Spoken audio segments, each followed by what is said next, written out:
Utilidad de 4 es porque tengo que cumplir que la resistencia sea suministrada por marcos no contraventeados de acero concreto reforzado, marcos contraventeados o por muros de concreto de placa de acero. Si hay muros mampostería ligados a la estructura, se debe considerar en el análisis. Su contribución a la resistencia no se le tomará igual a tanto. Es decir, que el hecho de usar un valor 4 sí se puede usar siempre y cuando cumplamos con todos estos requisitos, adicionalmente a los requisitos que el diseño por utilidad se requieren. Porque acuérdense que yo puedo dar una gran utilidad, pero tengo que garantizarla con un diseño por capacidad. Entonces, para poder usar el 4 hay requisitos, para usar 3 hay otros requisitos, para usar 2 otros requisitos, 1, 5 y 1. La condición es clara. Si estamos usando un sistema de marcos de concreto o acero, puedo usar 4. Si ya tengo estructuras de mampostería, pues evidentemente no le puedo dar una capacidad de ductilidad alta. Se reduce a 1. Pero lo que les decía, si yo voy a dar una ductilidad alta, tengo que garantizar a través del diseño. Acuérdense que yo tengo que tener un diseño de nudos muy rígidos, columnas rígidas y vigas débiles. Ese sería el diseño por capacidad y es el que tendría que usarse si yo estoy usando valores de ductilidad alta. En el caso de sobreresistencia, pues sucede lo mismo. Para poder usar valor de 2, 5 o 3, tengo que considerar una serie de requisitos. Normalmente los valores altos están relacionados con ductilidades altas. Y en el caso de redundancia, la redundancia es, como les dije, está asociado a la hiperestaticidad. Entre más elementos tenga mi estructura, puedo usar valores altos. ¿Cómo lo puedo ver rápidamente? Pues aquí en un ejemplito rápido, esta estructura, este sistema estructural es en planta. En la dirección Y es poco redundante porque tengo solamente una crujía o línea de defensa. En la dirección X es muy redundante porque tengo muchas líneas de defensa. Es así como lo manejaríamos. Por ejemplo, si quisiéramos ya extrapolarlo a una estructura ya real, si analizamos las techumbres de las gasolinerías, a lo mejor en una dirección es redundante porque tiene varias líneas de defensa, pero en otra dirección puede comportarse como si fuera un péndulo invertido. Acuérdense que todos los factores que vamos a definir tienen que definirse para cada dirección ortogonal, incluso para la dirección vertical. Y el valor recomendado para que se debe usar tendría que ser el más desfavorable, porque verticalmente puede ser que el sistema tengamos que tener valores que pueden modificarse en función de la altura. Entonces, así es como lo manejamos. Y en el caso de comportamiento degradante, pues el comportamiento degradante está en función del periodo del sitio.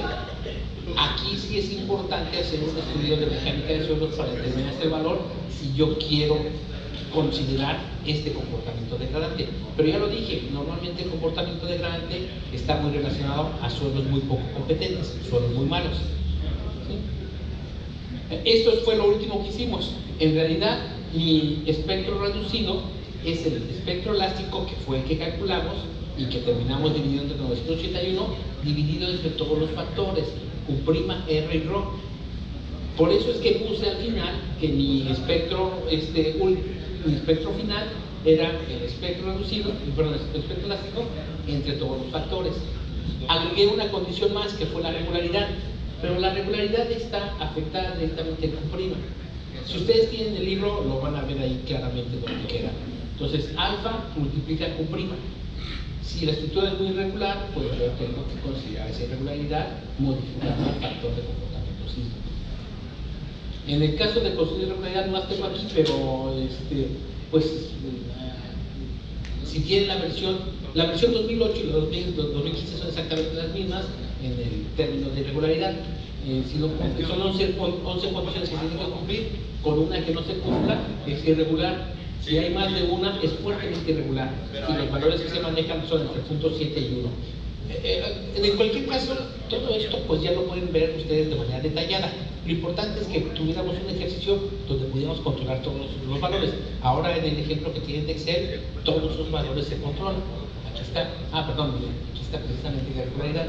Entonces, la irregularidad para una estructura fuertemente irregular, tengo que tomar en cuenta el ángulo. Por eso es que lo puse dentro de la división.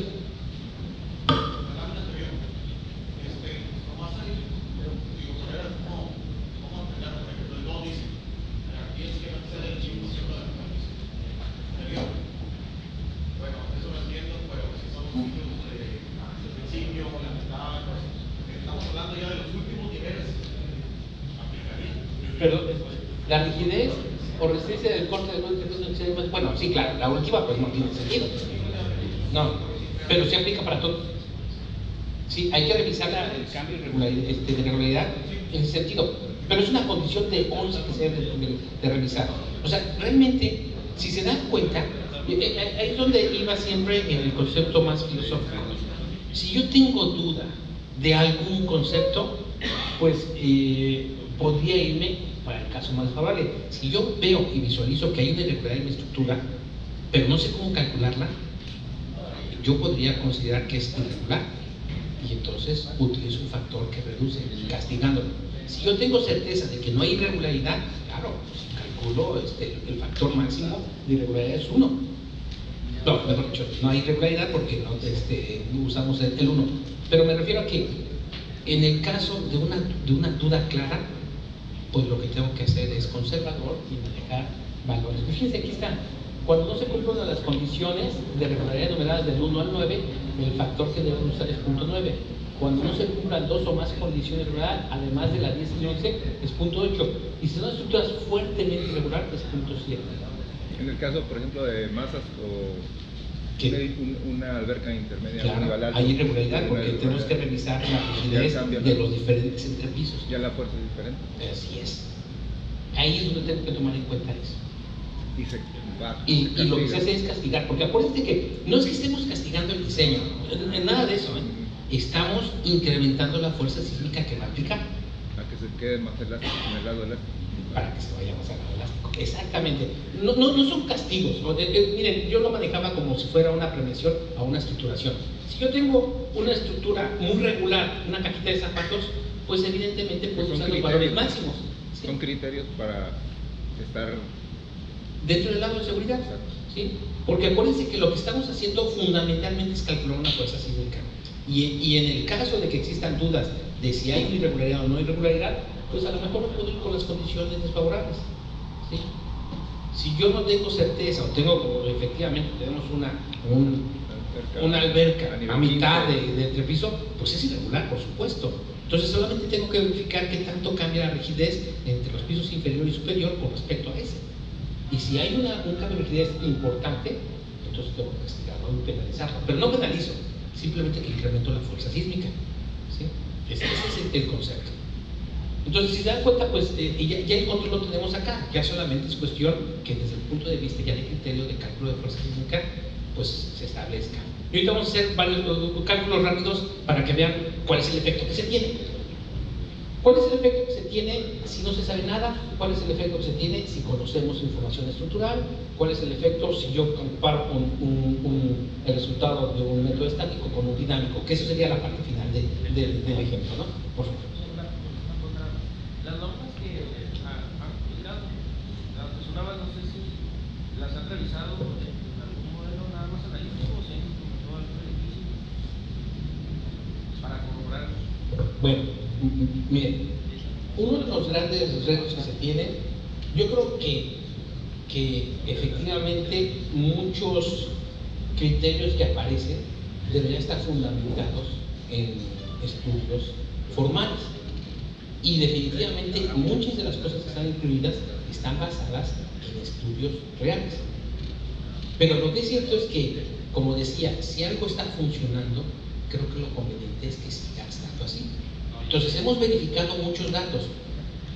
En donde sí nos hemos centrado en un estudio muy formal es en el punto de peligro sísmico, porque es la parte más importante.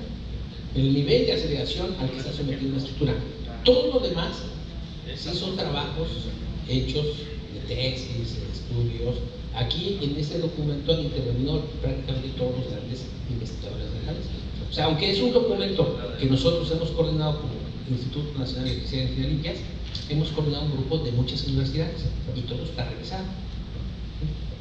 Y todo está avalado por la experiencia histórica de todos los manuales. Si se dan cuenta, por eso fue importante hacer una especie como de seguimiento histórico de los manuales, porque lo que se ha hecho ha sido siempre mejorando lo que se había propuesto anteriormente.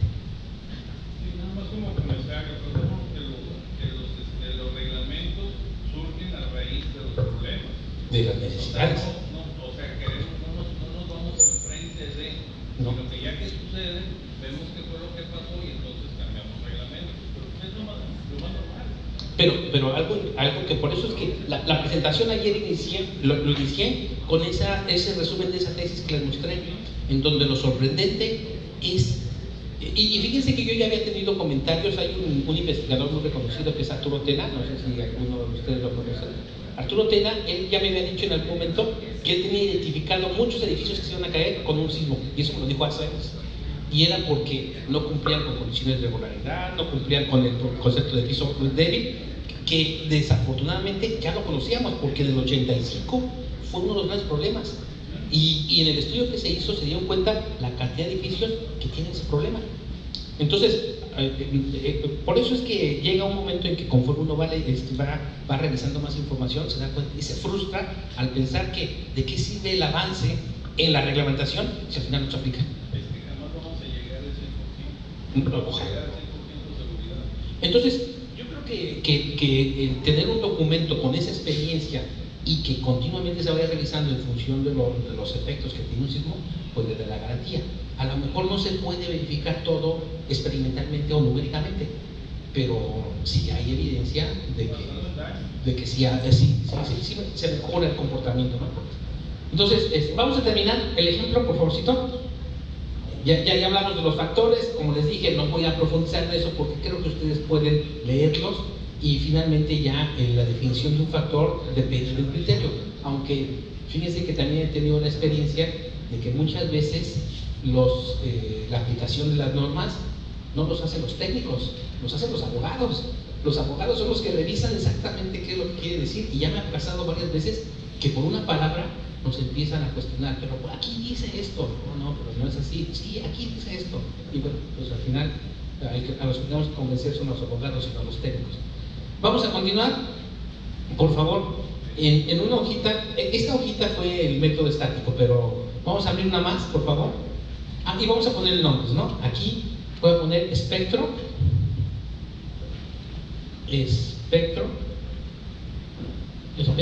reducido.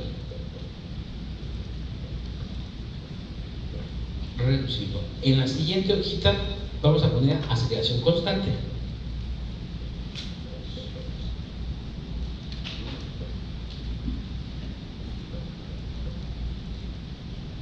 Y en el siguiente va a ser fuerzas sísmicas.